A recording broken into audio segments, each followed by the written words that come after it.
America has always been greatest when we dared to be great. We can reach for greatness again.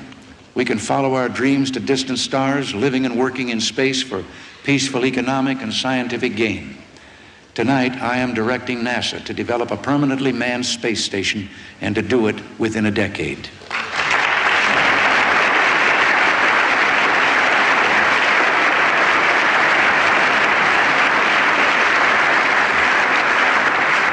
The space station will permit quantum leaps in our research in science, communications, in metals, and in life-saving medicines which can be manufactured only in space. We want our friends to help us meet these challenges and share in their benefits. NASA will invite other countries to participate so we can strengthen peace, build prosperity, and expand freedom for all who share our goals. T-minus 11, 10. We have a go for main engine start. 6. We have main engine start. 3, 2, 1. We have SRB ignition and we have liftoff. Liftoff of mission 41D, the first flight of the orbiter Discovery, and the shuttle has cleared the tower. Roll in. Roger, roll. Mission control confirms roll maneuver. Standing by to throttle down to 65% to begin passing through the period of maximum aerodynamic pressure. We extended a large solar array wing several times during the flight. This is the largest structure ever deployed in space. It was 1,300 square feet, yet it only weighs 300 pounds. The purpose of the array is to supply electrical power to a spacecraft or a space station by using the sun's energy. A wing this size has about the same capability as one of the orbiter's fuel cells, which is just about as much power as we typically use on orbit. The array unfolded just like an accordion being pulled up from the top by a coiled mast, which you can see in the front. The mast was made out of a fishing pole type fiberglass, and the blankets are pulled taut at 2 extension lengths, 70 feet and 100 feet. Here we have a scan from the aft window up out the overhead window, giving you some idea of how large the array really looked to us as we were doing work with it. While the array was extended, we used the small thrusters on the orbiter to try to excite the mast. We found it to be very stable, showing only small deflections that damped out very rapidly, and we were able to maneuver quite nicely to different attitudes with the array out.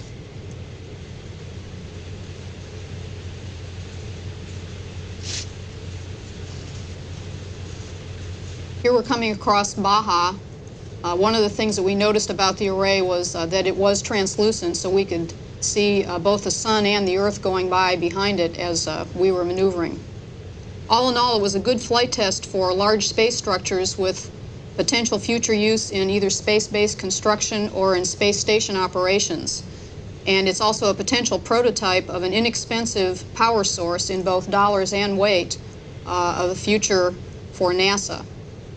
And we spent a lot of time taking photographs with the various cameras that we had on board of the operations of the mast. Here you see it extended to 100% with the intermediate tension bar, the white bar across the bottom, and it was quite large.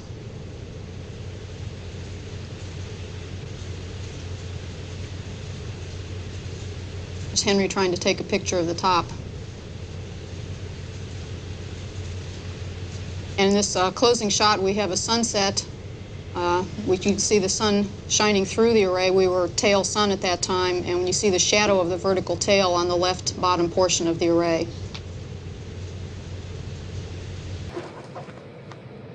The essential first element, the shuttle orbiter, will deliver materials, modules, and manpower to the construction site in space. Each prefabricated module will be lifted and assembled from the shuttle's cargo bay by remote manipulating arms and astronaut crews. The first modules will be designed as living and working quarters for 6 to 8 persons. Power will be an immediate need, provided by solar panels constantly oriented to transform energy from the sun into electricity. Another module will be outfitted as a laboratory and workshop. Others will house equipment for power, for communication, and storage space for supplies and spare parts. There will be provision for automated experiments on board, as well as on nearby free-flying platforms. Developing the space station will advance the technology of robotics and automation. We have a space program in order to do useful things in space. Science, technology, and the private sector will find the space station highly adaptable to their wide-ranging needs. Space is about to become a place of business, where companies will develop new products for use here on Earth. The space station will also be a repair base for servicing satellites. What was accomplished for Solar Max under great pressure will become routine. Maintaining and redeploying satellites for both government and private industry. President Reagan has invited our allies to join the space station program, and several nations are already studying what components they may develop. Like a base camp for mountain climbers, the space station will serve us in the next century as a point of departure for our future explorations of space. Whatever shape the final design takes, it will be a flexible configuration, allowing for evolution in size and function. NASA will start with a station that is modest in scale. Over time, it can grow as our needs arise.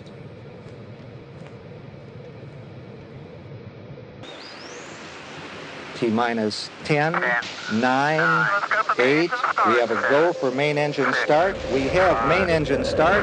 4, 3, 2, 1, 0, and liftoff. Liftoff of the space shuttle, and it has cleared the tower.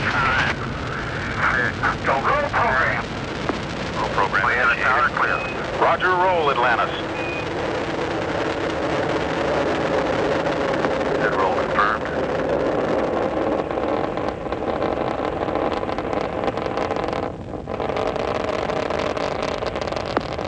Beginning throttle down to 65%.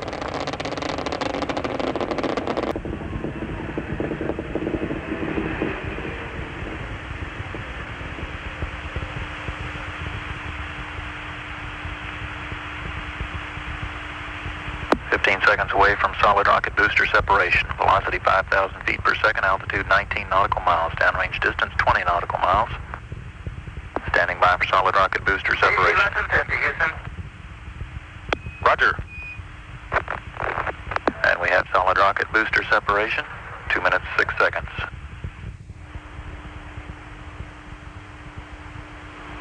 Shuttle 3 main engines running at 104%. Velocity 5,700 feet per second, altitude 27 nautical miles, downrange distance 36 nautical miles.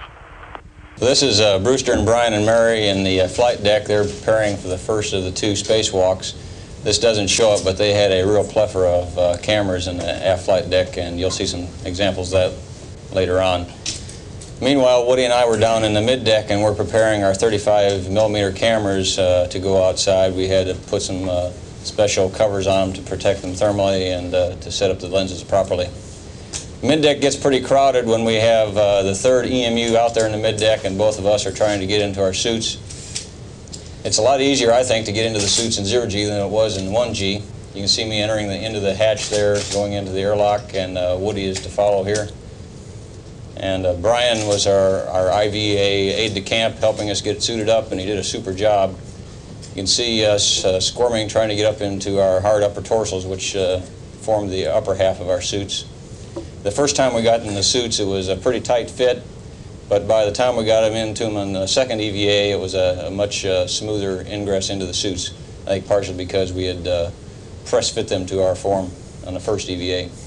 This is Brewster in the aft flight deck. He was keeping a close eye on us at all times. Besides operating the cameras, he was making sure that we weren't going to get into any trouble. Shuttle astronauts Jerry Ross and Sherwood Spring tested an assembly concept for construction of erectable structures in space, more commonly known as access. Poles were linked together to make a framework, similar to the one that will be used to build the space station in the early 1990s. This is a good view of us performing the access build. This is Woody with his back to us in the front foot restraint, and I'm facing the cabin in the back. We just completed one bay of the access truss, and we were starting to take components out to start another bay. That served us very well. The access went essentially as we had seen it on the ground. There was no surprises. Here you can see a view out one of the overhead windows in the cockpit as the truss nears completion. It was a total of 45 feet long, and the three of us, Mary, Woody, and myself, dubbed ourselves the Ace Construction Company with the supporting crew of the rest of the crew, and we put up our advertisement after we'd completed the construction of the first access truss. Our motto is, we'll build to suit anywhere, and we'd be happy to do that again anytime. As you can see here, I was flying the arm, looking in the upper overhead window. You can sort of see Jerry doing his Superman imitation there.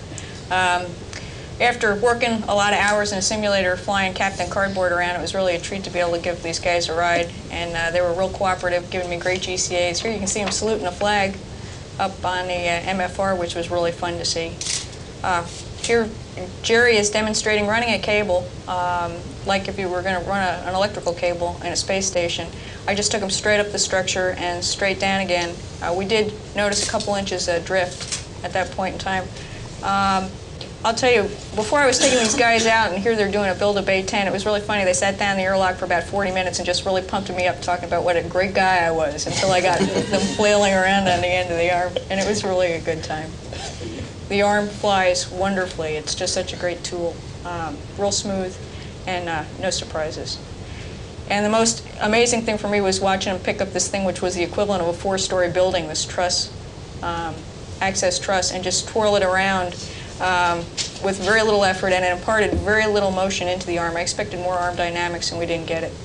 So all in all, it was a lot of fun being able to interact with them, and they gave me some real good directions while we were up there.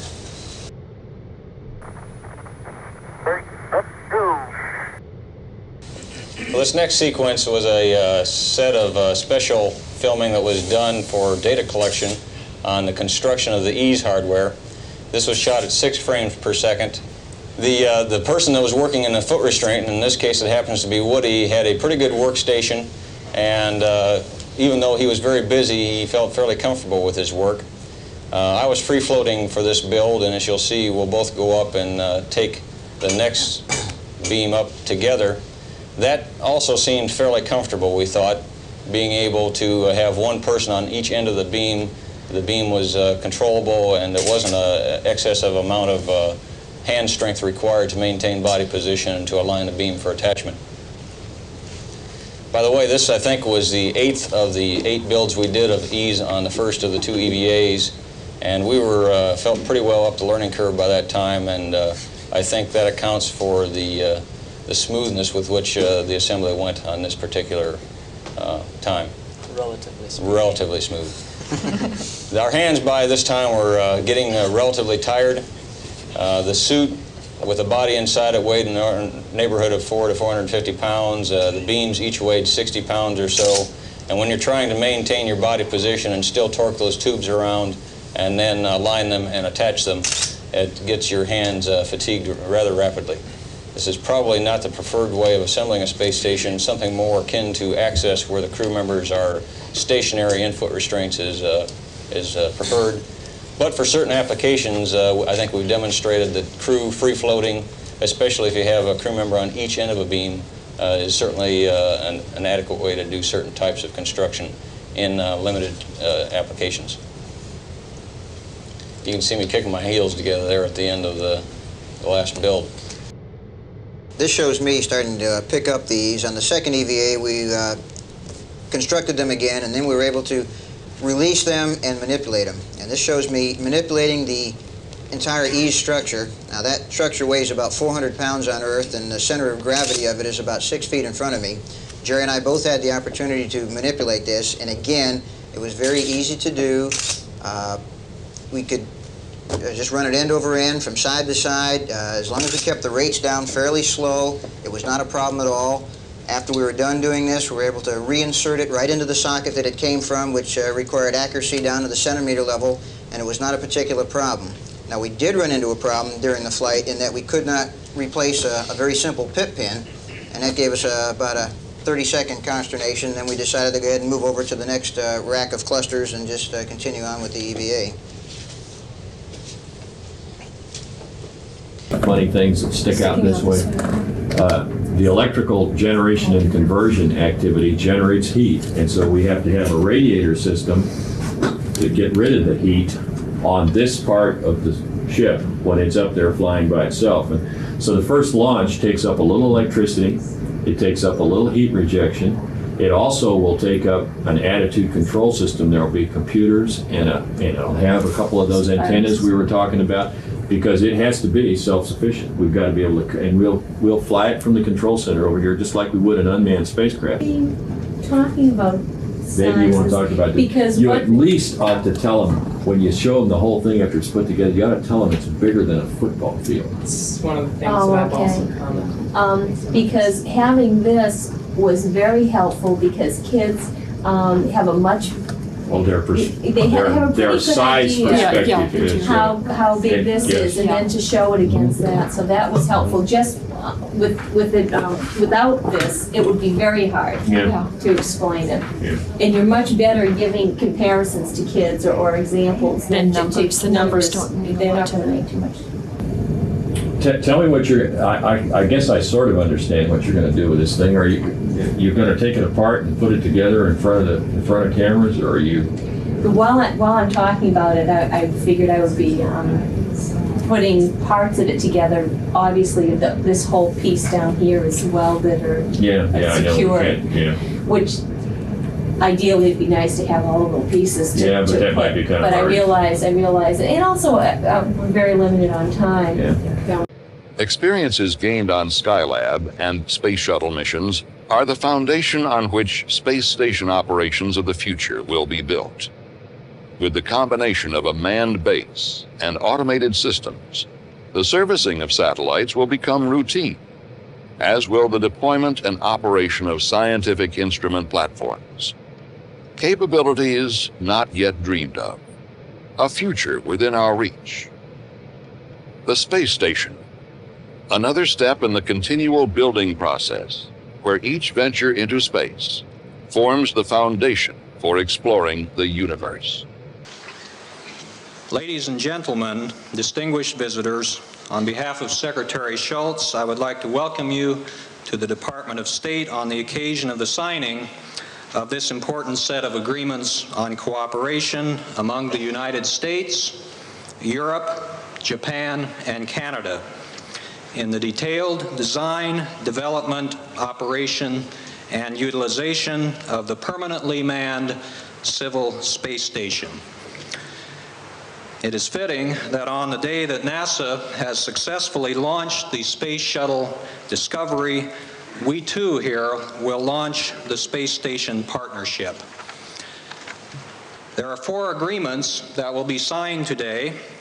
First, the Intergovernmental Agreement, which will be signed by the representatives of the United States, by 9 members of the European Space Agency, Belgium, Denmark, France, the Federal Republic of Germany, Italy, the Netherlands, Norway, Spain, and the United Kingdom, and by Japan and Canada.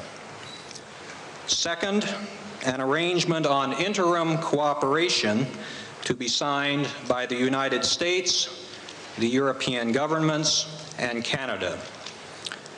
Third, an implementing memorandum of understanding between NASA and the European Space Agency.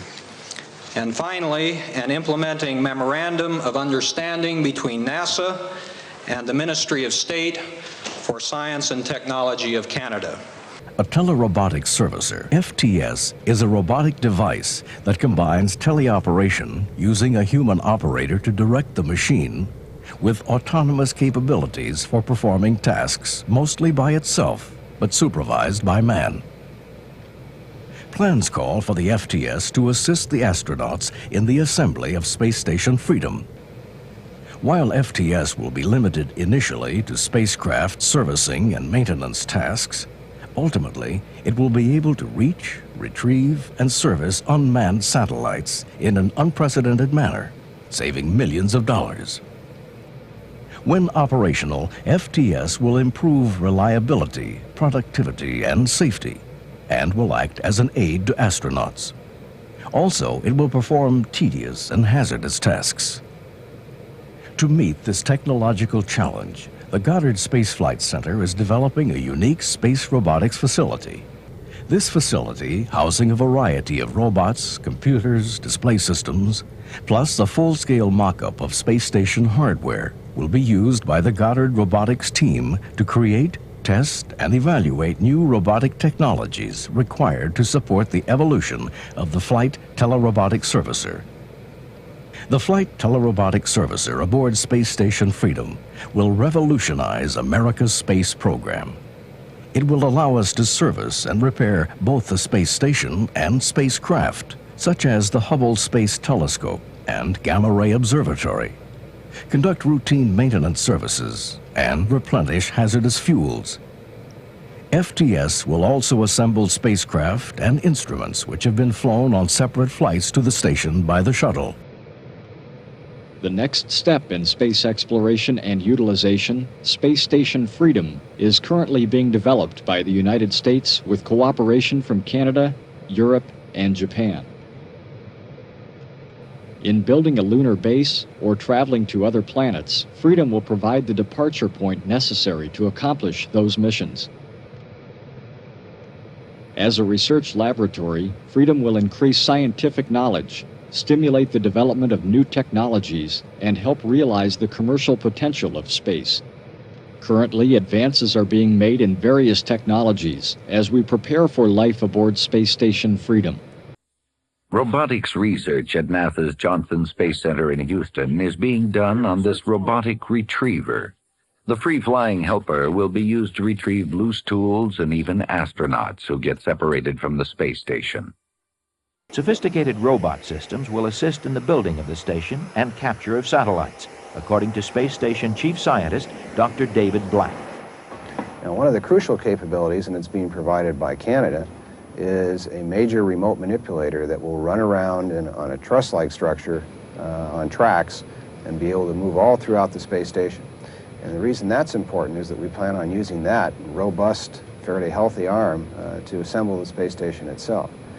The OMV, or the Orbiting Maneuvering Vehicle, is in effect a little space tug, and its purpose is to go out, attach itself to satellites which we want to bring back to the space station for repair, pull them back into the vicinity of the space station, then they can be put in the hangar or the garage where the astronauts can then work on them.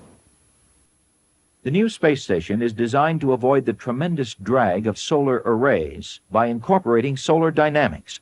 Large mirrors will reflect the sun's energy onto a fluid, which becomes superheated and runs a turbine. Roughly the size of a football field, the space station will house modules from the United States, Japan, and Europe. The modules provide space for housing, microgravity, and life science research. Making a place to live that meets crew needs in an airless, weightless environment is of primary importance in the space station design. Again, Dr. Black. We are trying to make the habitability part of the structure comfortable, as much space as we possibly can get so that the astronauts don't feel crowded. There'll be windows in the facility so they can look out, and it turns out that's very important psychologically. NASA's Space Station, a springboard for science, technology, and space exploration in the 1990s. The men and women on Freedom fill a much different role than the astronauts of the Shuttle program.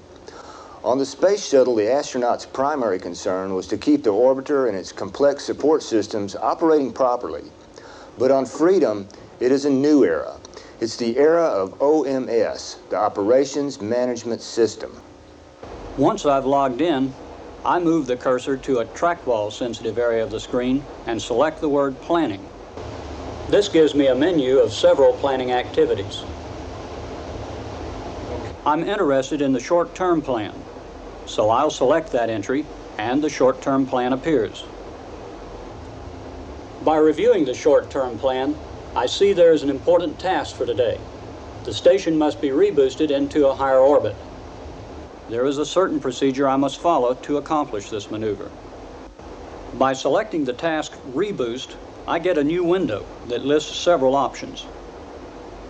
I want to do an integrated reboost, so I'll select that line. OMS responds by giving me the step-by-step procedure for an integrated reboost. After selecting the integrated reboost, OMS gives me several options of how to perform the maneuver. It can be performed by automatic cyclic targeting, where OMS will go through the procedure from the beginning and stop only at those steps where I must make a decision. Or I can perform the maneuver by stepwise cyclic targeting, where OMS presents each step to me and proceeds only after I've initiated that step. There is also another choice, delta V targeting, but today I'm going to do the procedure step by step. By selecting the stepwise procedure, the system automatically scrolls the screen to the appropriate point in the procedure. The first step tells me to specify target altitude and start time. By clicking on this step, a new window appears, containing default values for both altitude and time. At this point, I can either change the values or accept them by default. Since I want the station to go from its current altitude of 230 nautical miles to the desired altitude of 250 nautical miles, I'll default to the preset values. Once all systems report back to OMS, the actual reboost begins. The actual reboost consists of a sequence called burn, coast, burn, which takes approximately 1 hour and 35 minutes to complete. The first burn is actually a series of short jet firings, or burns, for about 1 hour. The station then coasts for about 20 minutes, and then the jets burn again for approximately 15 minutes. Each sequence is called a milestone and is displayed as it occurs in the phase of procedure window. OMS also allows the commander to view the reboost on a graph that is plotted during the maneuver. The plot data is updated every 5 seconds, and a new plot point is added to the display every 30 seconds. History proves that we have never lost by pressing the limits of our frontiers. Last July, President Bush set new goals for America's space program when he announced the National Space Exploration Initiative. First, for the coming decade, for the 1990s, space station freedom, our critical next step in all our space endeavors, and next, for the new century, back to the moon, back to the future, and this time, back to stay.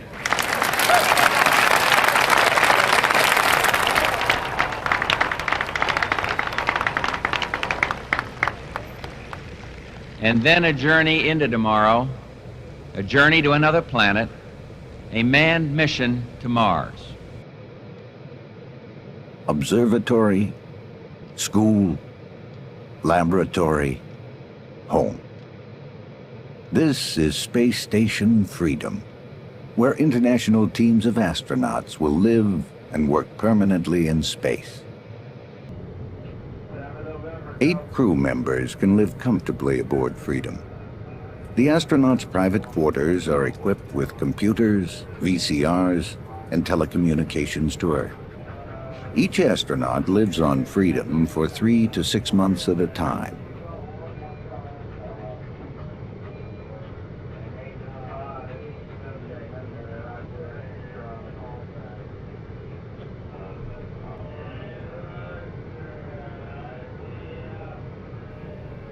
The habitation module has bathroom and shower facilities, health maintenance center, and a fully equipped galley with all the conveniences of home.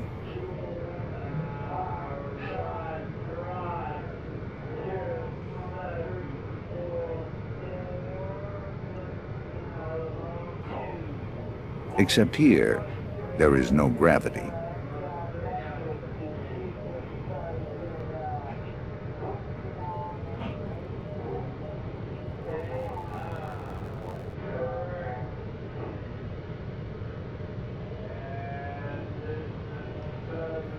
Scientists in the U.S. laboratory module can perform experiments not possible on Earth.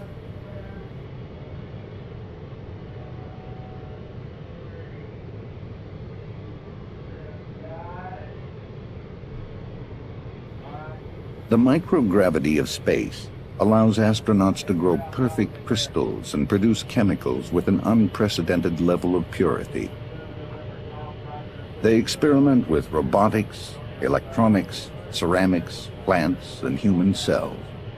Research aimed at advanced technologies and new products.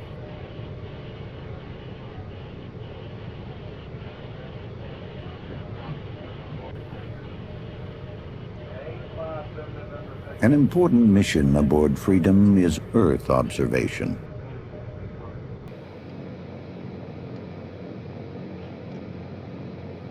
The luminous blue horizon is our atmosphere. It seems so fragile, yet it shields all living things.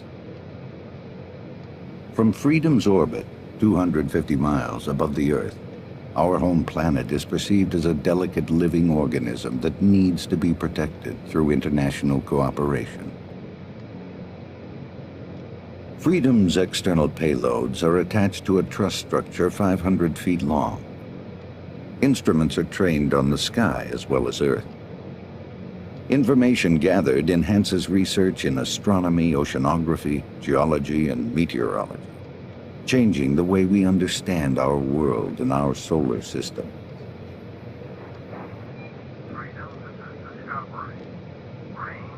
The Space Shuttle is a welcome sight aboard Freedom. It brings the personnel and equipment that keep the station running.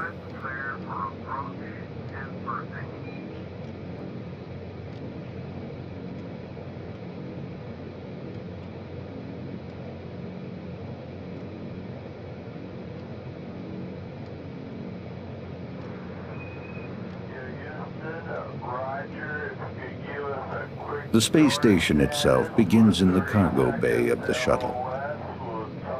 28 missions carry pressurized modules from the United States and our international partners, Canada, Europe, and Japan. The shuttle brings truss structures, solar arrays, and experiments, all to be assembled in space.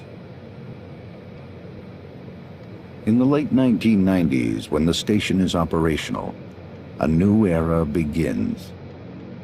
Now that we can live and work in space, it's easy to imagine life on the moon, or maybe even Mars. Wow, look at that. Houston Discovery, the sun is up and we're ready to go. For years, the dream of conquering the space frontier has continued to become reality. An increased level of operations in this challenging environment will require frequent docking of orbiting vehicles. To achieve this, a safe rendezvous and docking mechanism is essential. An accurate docking sensor would minimize plume impingement, increase fuel efficiency, simplify docking mechanisms, and increase safety and reliability. More importantly, the system would be capable of operating in a fully autonomous mode. This would minimize the necessary crew interaction during docking. Various optical docking sensors have been proposed which provide information on range, bearing angles, attitude, and their respective rates. Accuracies for these sensors are fairly stringent. As a result, a system is being designed by the Tracking and Communications Division at NASA's Johnson Space Center to test the accuracies of these docking sensors. This system, designated the 6th degree of freedom, or 6 DOF system, provides 6 degrees of movement by using 5 rotational stages and 1 linear stage. Range, bearing angles, attitude, and their respective rates are provided. A potential application of the 6 DOF system would support the shuttle and space station docking simulator. Currently, astronauts practice docking the shuttle to the space station by using visual cues. If this system was connected to the simulator, it could move using the relative range, bearing angles, and attitude as calculated by the 6-DOF system. This would enable the simulator to operate in a completely autonomous mode.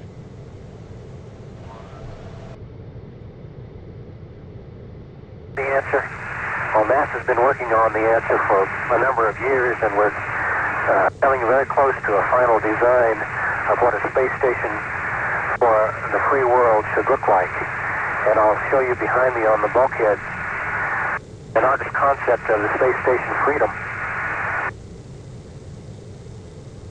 It will eventually look something like this, although we'll start very small and build up over a number of assembly flights. I talked about the space shuttle being limited on electrical power because it has to carry up hydrogen fuel and oxygen fuel in tanks and combine those.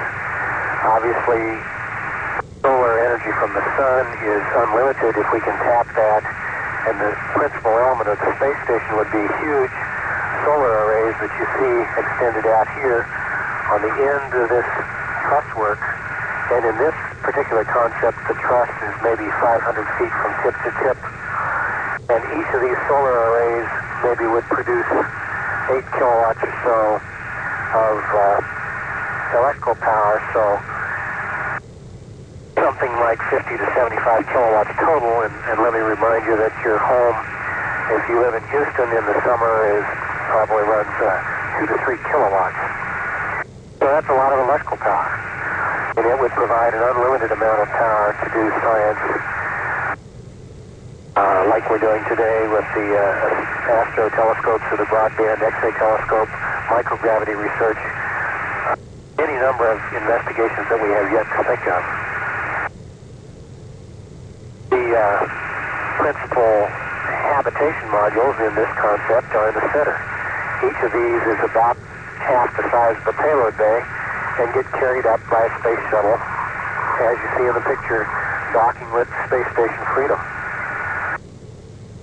The space shuttle brings up supplies, brings up crews of up to 8 people.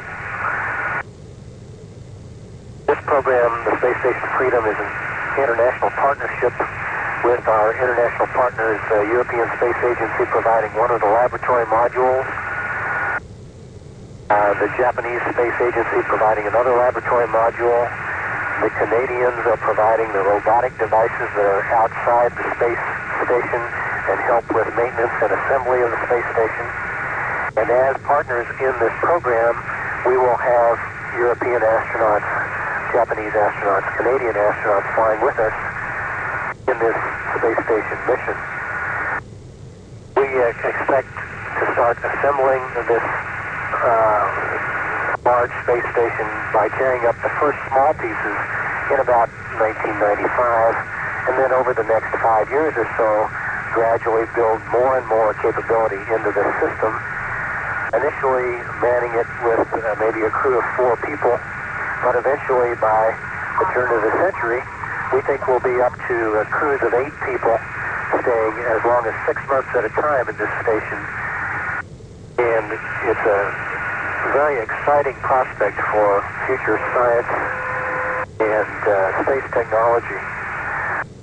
We see this as a gateway to the universe to add those last pieces of knowledge that we need, that we have to get by coming out here. It's very fragile Earth and gather information on systems that we depend on so heavily for our own livelihood. And eventually, in the long run, when we go back to the moon, when we go on to Mars, I think this will be the stopping point. This is where we will go and get in the real spaceship that goes on to those further destinations. It's a very exciting program.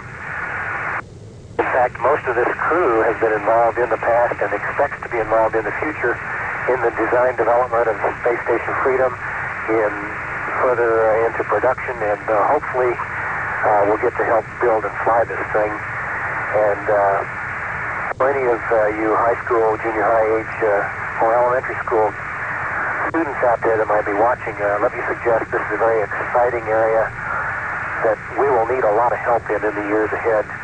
And I'd encourage you to study hard, especially science and math subjects, because we will need your help in the future, and I think it will be a very exciting future for the Space Station Freedom. Thank you. In the summer of 1991, for the first time anywhere in the world, an array of cells and structural components were tested together in the simulated low Earth orbit environment of Tank 5 in the Electric Propulsion Laboratory.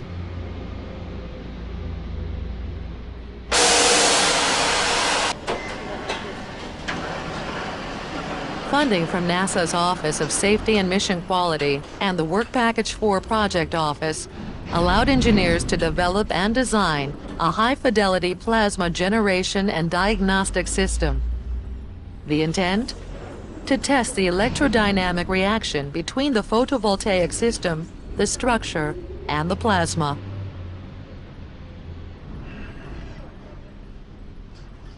A nitrogen cold wall was attached to a test fixture to regulate temperature of the test article. The cage design allowed for quick installation and removal of hardware from the vacuum tank. A light bank of 252 DED lamps was built to provide illumination equal to 1/3 of the sun's intensity. Spherical probes measured the current voltage profile to determine plasma density. In preparation for the test, an engineer checks to ensure that illumination is falling evenly on each solar cell. The cells, 8 millimeters thick and 8 centimeters square, are the largest ever used in space. The cells are welded to a flexible printed circuit, which is insulated from the outside environment. The cell edges remain exposed. 16,400 individual cells are grouped into blankets, 110 feet long by 15 feet wide. Each blanket is protected by and deployed from a blanket box. Underwater testing was conducted by Lockheed Corporation, aiding engineers in improving deployment techniques of the blanket box. The International Space Station Freedom is a cooperative program with many nations involved. It's going to be a research facility in space where scientists and engineers from around the world share its unique resources. There are 4 pressurized modules. 3 of the 4 modules are laboratories. This is the United States Laboratory module, and back here are 2 additional laboratory modules, the Columbus Attached Laboratory provided by the European Space Agency, and over here the Japanese Experiment module. Up here we have the Habitation module. That's where the astronauts will eat and sleep while they're working at the station. And down here we have the pressurized logistics carrier. This brings the supplies up to the astronauts. Over here you see the Canadian Mobile Servicing System. Now this is a robotic system that is used to help assemble the space station, and it's also going to be used over the many years of operation of the space station to help maintain it. The truss is really the backbone of the space station. At the end of the truss are the solar array panels. Now inside the truss structure are various components that don't need to be within the pressurized modules. Excess heat leaves the space station through the radiators. Now this antenna is where the information about the space station and about the research and the experiments going on there is transmitted back to Space Station Mission Control in Houston and to engineers and scientists around the country and around the world. Over here is where the Space Shuttle docks with the space station to bring up new astronauts and fresh supplies every 3 months or so. Now, Space Station at its widest point, at the solar panels, is 243 feet wide. Its full length along the truss is 353 feet. That's longer than a football field. And when it is completed, it will weigh as much as a fully loaded 747 aircraft. This will be the largest spacecraft ever built. Beginning in the mid-90s with the first element launch of one photovoltaic power module, and continuing with the remaining elements, Space Station Freedom will be constructed in stages to yield a permanently manned configuration by the end of the decade. Space Station Freedom requires 17 shuttle launches to get all of the pieces into orbit. The first launch carries up one solar panel and part of the truss, or backbone. The second flight delivers another truss section and two propulsion modules which contain small rocket engines used to keep Freedom flying steadily. The third flight transports a cooling radiator and the Canadian robotic arm. The fourth flight delivers another truss section containing bottles of liquid oxygen and nitrogen, which are used to make breathing air for the crew. Next, the shuttle delivers a small pressurized room called a node, which contains equipment like the utility room in your house. The sixth shuttle flight brings up the U.S. laboratory. Now the station can be used for research, but the astronauts can only stay about 2 weeks because the habitation module isn't there yet. The seventh flight adds an airlock, which the astronauts will use to go outside in spacesuits. This flight adds another truss section with more radiators and antennas. The ninth flight adds a truss section and more propulsion modules containing rocket engines. The 10th flight adds another set of solar panels. On the 11th flight, another node is brought up, giving Freedom 2 utility rooms. On the 12th flight, the shuttle delivers the Japanese experiment module, Freedom's second laboratory. And on the next flight, the European laboratory is brought up. Now, Freedom has 3 laboratories. The third solar panel is brought up on Flight 14. On Launch 15, a back porch is brought up and connected to the Japanese lab. The back porch is a place to mount experiments for looking at the Earth and the stars. On Flight 16, the shuttle brings up the fully functional habitation module. Finally, the 17th flight brings a lifeboat to Freedom, called the Assured Crew Return Vehicle. Now, astronauts can come to Freedom and stay, even after the shuttle leaves.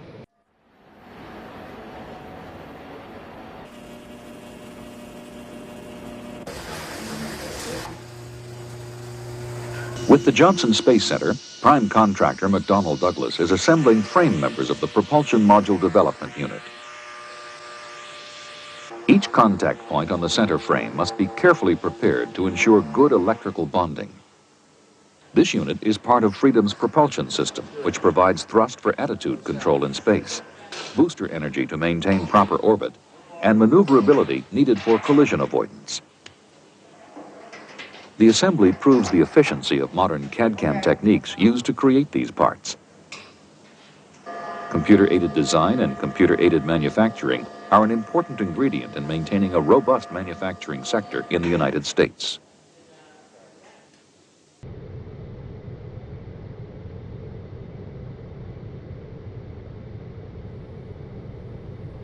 Living and laboratory modules for Space Station Freedom, similar to those used on the first International Microgravity Laboratory, are the responsibility of the Marshall Space Flight Center in Huntsville, Alabama.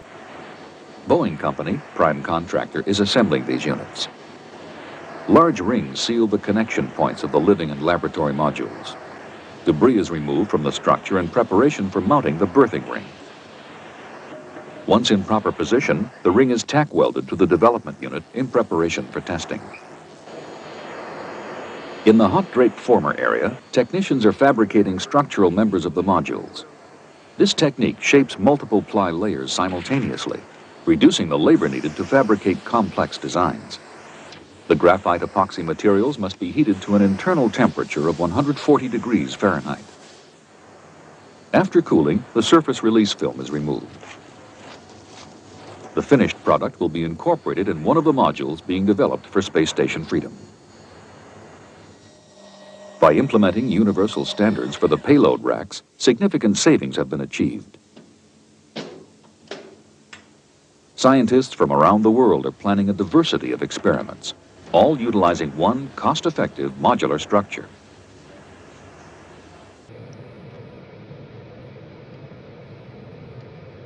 The Lewis Research Center in Cleveland, Ohio, is responsible for all systems that generate, store, and distribute electrical power.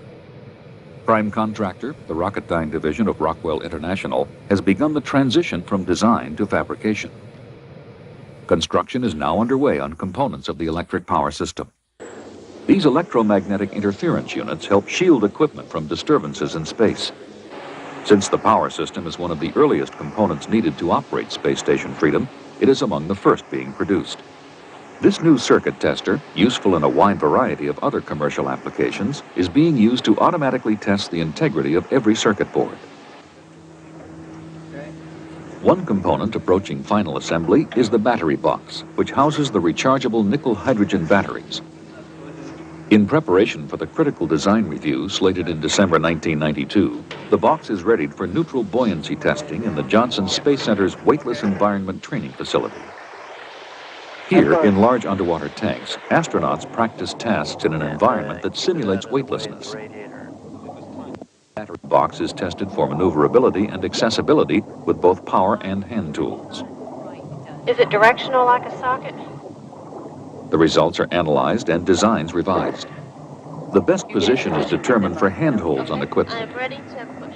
Also, to prevent tools from floating away in space, ideal locations for tie-downs are identified. A remote manipulator system provided by the Canadian Space Agency is tested for manual deployment.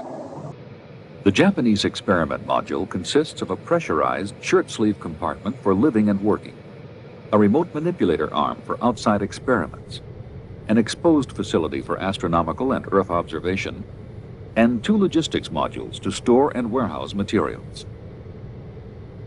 Tests are now underway to evaluate the ease with which the crew can operate inside the module.